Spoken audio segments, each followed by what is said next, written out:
పొత్తు కోసం ఎన్నో తిట్లు తిన్నాను, రాష్ట్రం కోసం నానా మాటలు పడ్డాను. పవన్ కళ్యాణ్. బీసీ నేత గంజి చిరంజీవి వివక్షకు గురయ్యారు.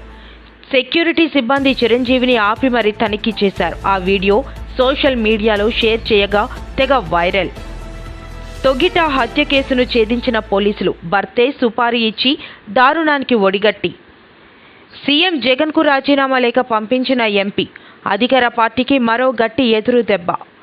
బీజేపీపై తొలి నుంచి తన అభిమానాన్ని బాహాటంగా ప్రకటించే జనసేన అధినేత పవన్ కళ్యాణ్ ఆ పార్టీ నాయకత్వానికి సంబంధించి కీలక వ్యాఖ్యలు.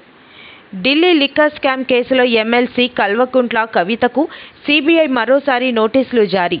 శారదాపీఠం సేవలో జగన్ సర్కార్ 2 రోజుల్లో 96 లక్షల రూపాయలతో తారు రోడ్డు.